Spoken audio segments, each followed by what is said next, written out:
Hello, and welcome to my spoiler review for Kingsman The Secret Service. If you have not yet seen Kingsman The Secret Service, I suggest you click here to watch my non-spoiler review, and then come back after you've seen this brilliant, yet I also suspect highly controversial, film. Also, as always, there are annotations here so you can skip around to the different topics of conversation as you so choose. But, and this is new here on Beyond the Trailer, those same times are also listed in the video description so those of you watching on your phone can enjoy the same viewing freedom. Alright, you've been warned, it's spoiler time. Let's get started. Now, I just said this was a brilliant yet very controversial film, and that's what we're going to discuss first. The controversy that I think is not only going to be a big talking point with Kingsman The Secret Service, but I think will keep some people from enjoying the film, which is too bad, but I can't blame them because this is controversial stuff, and even I don't know quite how to feel about it. So I can tell you the exact moment that this goes from being a really front runner in terms of blockbusters and just really a superb specimen of a popcorn flick to something that is a little bit more indie and potentially a cult hit only, unfortunately, because, again, this stuff is so off-putting. And that moment is the church sequence, the big church action sequence. Now, I think that Matthew Vaughn and Mark Millar have tried to make this as palatable as possible, saying, well, yes, Colin Firth is activated by this device that Samuel L. Jackson has built, these sound waves that take away your inhibitions and make you incredibly violent. So he's been unleashed on these innocents, but it's a hate group, so it's okay that he kills all of them. It's not as bad.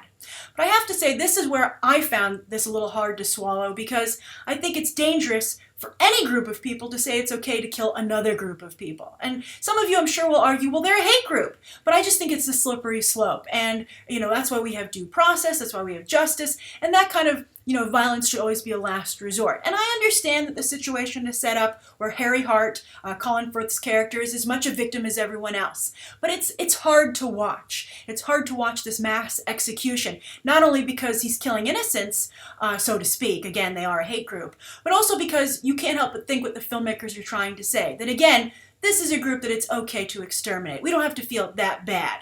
I guess we feel that way when villains are killed, but it's such a real-world application to this theory of it's okay to kill villains that, again, it's uncomfortable. So that's where the movie, I think, totally changed gears.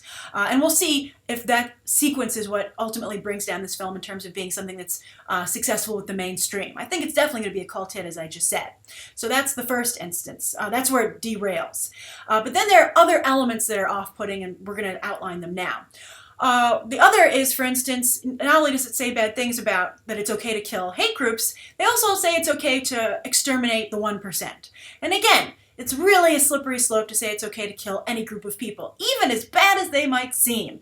You want to apprehend them and stop their reign of, terror or whatever problems they're causing, but you don't want to just execute them. Because at the end of the day, how are you any better than them, right? So when they detonate all the heads of all the 1%ers, who, of course, arguably left everybody else to die, but still, again, it's just, you're just like, whoa, this is such a, and that's again, it operates on two levels.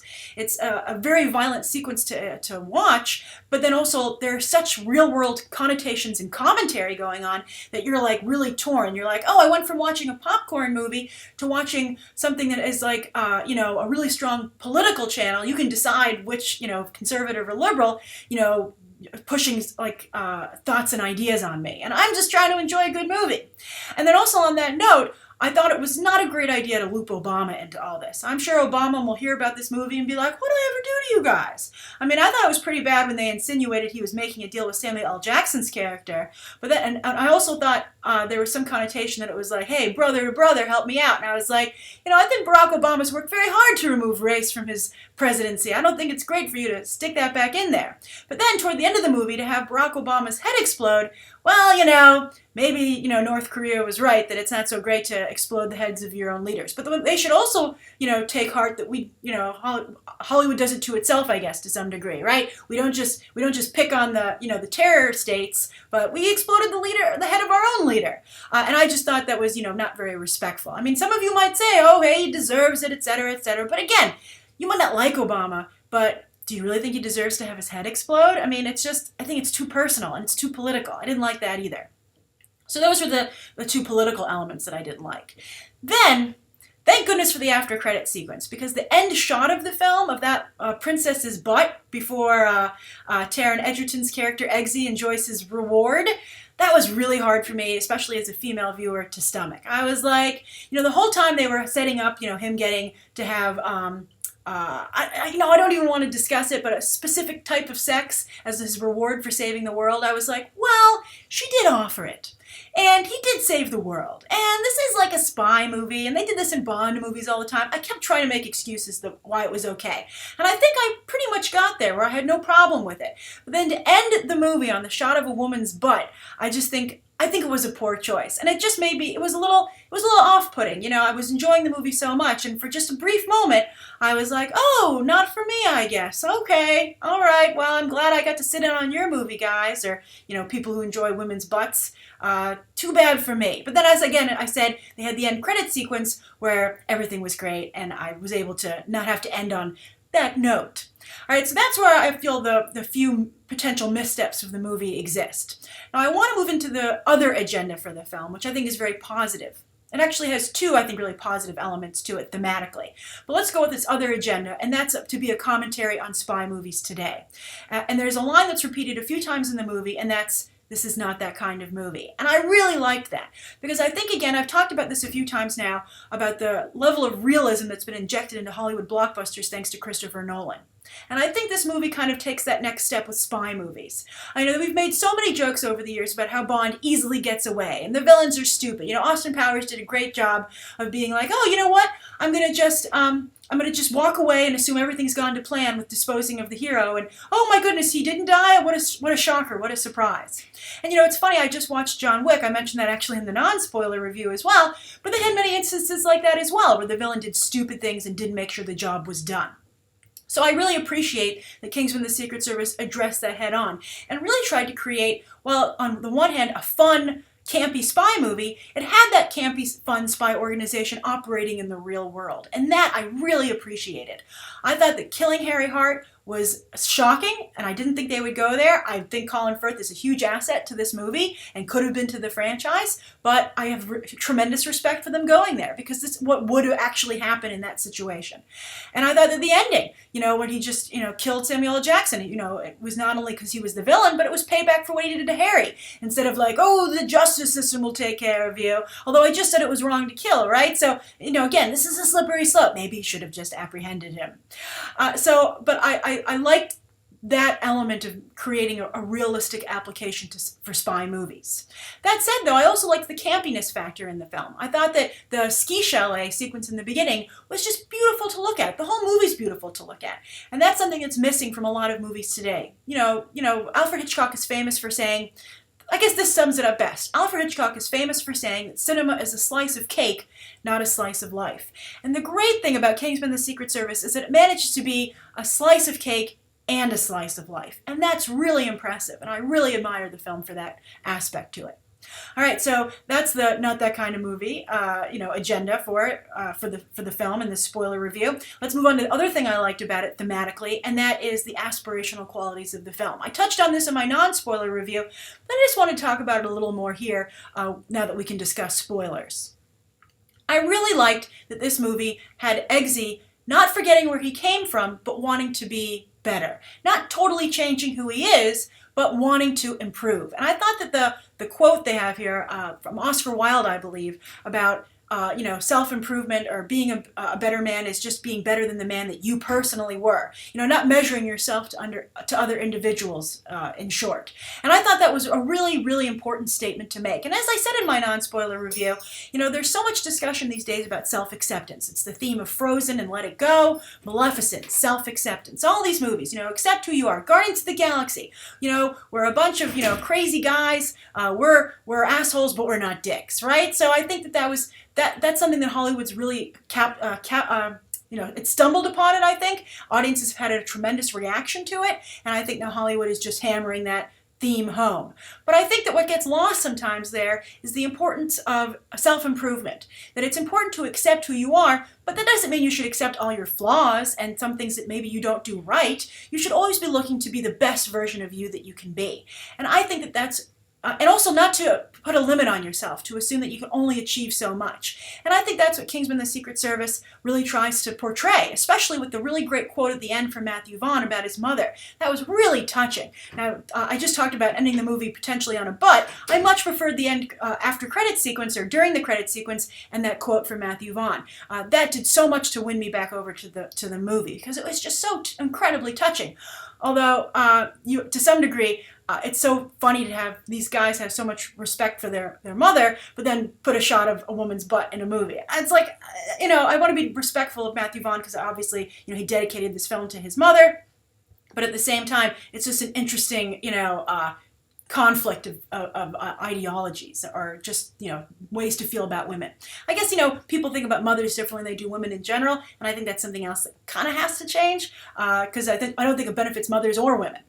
But anyway, I like the aspirational qualities that the film overall pushes and the idea that you could be more than you are without betraying who you are. And I thought that was really great. I haven't seen that in a movie in a long time. I think some people felt that it became corny, but I think this movie does a fantastic job of making it seem very modern and appropriate for today's age and for today's people. So I loved that. Loved it. And everyone just looked so well dressed and so awesome. It just made you want to be like a better you, And I think you don't have to do that through money or anything like that. I think the movie's obviously displays a tremendous amount of wealth, but you can be a smart, savvy dresser, especially with a lot of the clothing options today. I don't want anyone to take that away as the message I'm trying to give in this spoiler review. It's the basic ideas here, not the commercial surface ones that I think are so great in terms of self-improvement. All right, so let's get to the actors, all right? Colin Firth, you ought to discuss him first, even though he's not going to stick around for another version of a sequel of this movie, obviously, unless they do a prequel or flashbacks. But he, as I said in my non-spoiler review, is just quite simply a revelation here. He does such a spectacular job in this movie. I was so incredibly impressed with his ability to portray an action hero. And not only to handle the comedic moments of the film, but also, again, as I said, those action sequences. They are incredibly complicated and very detailed in their choreography. I got the chance to interview him on the red carpet, and he talked about that church sequence being one continuous take. So he had to memorize, not only be able to do the moves, but memorize them. And he does. He's just brilliant. And I meant what I said in my non-spoiler review about comparing him to Keanu Reeves, about an actor who's that good at implementing the action part of a role. I mean, I was just blown away by his performance. And not only was he good in terms of his action sequences and his acting, but he looked great. He looked really good. He cut such a wonderful figure as Harry Hart and as a Kingsman. He personified this ideal, but yet made it seem very human at the same time. I think that it was a really nuanced role, and it had so much mystery to it, but yet you felt like you knew him. And it was a gift for Colin Firth, and I think it's a gift for audiences, and it's a gift for the genre. I really, really enjoyed what he did here. And I think Jack Davenport, as a side note, did a nice job creating kind of an equal level character, who of course doesn't stick around for very long, but showing that there was more than just Harry, that it was, Harry of course is supposed to be unique, and I think is, but I think the movie does a good job of creating the idea of the Kingsmen, which we'll discuss momentarily. But Colin Firth, he is the heart. I think he's the heart of the film, quite frankly. And I just think that it's a flawless performance. I wish that roles like this would be considered for awards contention, because it's as good as I think any role he's ever been nominated for in a drama. All right, Taron Egerton, who plays Eggsy. I think this is a tremendously talented individual, and we're hearing his name a lot in association with other movies. He was up for Cyclops and X-Men Apocalypse. I think after you see this movie, you'll agree with me that Bryan Singer made a huge mistake not casting him. But also people are saying, oh, maybe he could be Spider-Man, the new Peter Parker. His name is just coming up a lot. And I think it should. I think he's really good. I think he holds his own here. He's also able to do a lot of really great action sequences. I think in the trailer, some of us felt that his face had been superimposed on a stunt double for some really complicated flipping around action sequences. But I think a lot of the time it is him, and that's really impressive. And he does, I think, the majority of his own stunts. But he also is able to hold his own acting-wise against some really great actors. And he has a lot of on-screen charisma. He really pops off the screen, which is unusual with new actors often. The ones that stick around are the ones that have that charisma. And I think Taron Egerton does. He's just an incredibly talented individual, and I think you're going to be seeing a lot of things from him. But also, for those of you who are cinephiles and don't always appreciate the blockbuster films, you should be happy to know he's also working very hard to do some smaller films. And for instance, he's in the upcoming Tom Hardy film where he plays those twin British gangsters, and Taron Egerton has a role in that film as well. All right, so next, of course, Samuel L. Jackson. He makes some very distinct choices here. I don't quite understand why he wanted to have the lisp. I felt that it was a little distracting, but at the end of the day, he made it work because his performance was so strong overall that you just accepted it and went with it. He became a fully realized character, especially when he started talking about Bond villains. And you realized that, hey, every Bond villain has a weird quality about them that makes them memorable. And I think the lisp was one of Sam Jackson's choices. But he also did a really good job, I think, depicting this individual's tech empire, creating almost like an evil Steve Jobs. I think he did a great job, creating something that you would think would be unthinkable, although some people, to hear stories about Steve Jobs, maybe isn't that off the mark.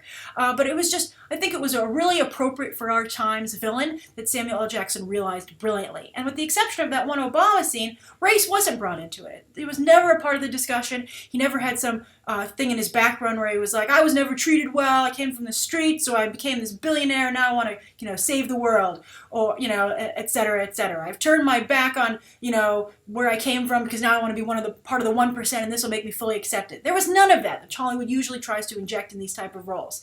Sam Jackson was just the villain, and he did a great job. And also, I loved that he served McDonald's. I thought that was so great, and I think it spoke volumes about his character, that he really was someone who was into mass culture, big, broad strokes, and that was, evidenced in his food choices. I thought that was great. It was really, really good. I mean, you could question the product placement that McDonald's is the favorite food of a villain, but at the same time, it was a very good product placement. I wished I had a seat at that table. I was like, oh, I'll take, thanks, Gazelle. And that's who we'll speak about next, Gazelle, the henchwoman. Very good. Also in, traditional Bond fashion, has a very distinct physical quality, or just general quality overall, descriptive quality, I guess you could say. And that, of course, was Gazelle's legs. They have the blades in them. I think they were really well realized. And Gazelle, this actress, Sofia Boutella, comes from a dance background. And she utilized that really well, because obviously she wasn't actually walking in those shoes, but she was able to create that effect so that when they created the special effect and added that in, it was totally 100% believable. The character also, though, isn't eye candy. She's very much kind of like a number 2 to Sam Jackson, and I appreciated that. So often when they have female henchwomen, they're eye candy or the girlfriend. She was almost like Mercy to Lex Luthor. And I'm talking about like the original Mercy. Mercy's evolved a little bit. I think she's a robot, the last I saw in the DC universe. But I liked that she was a confidant and someone who gave advice, to the villain.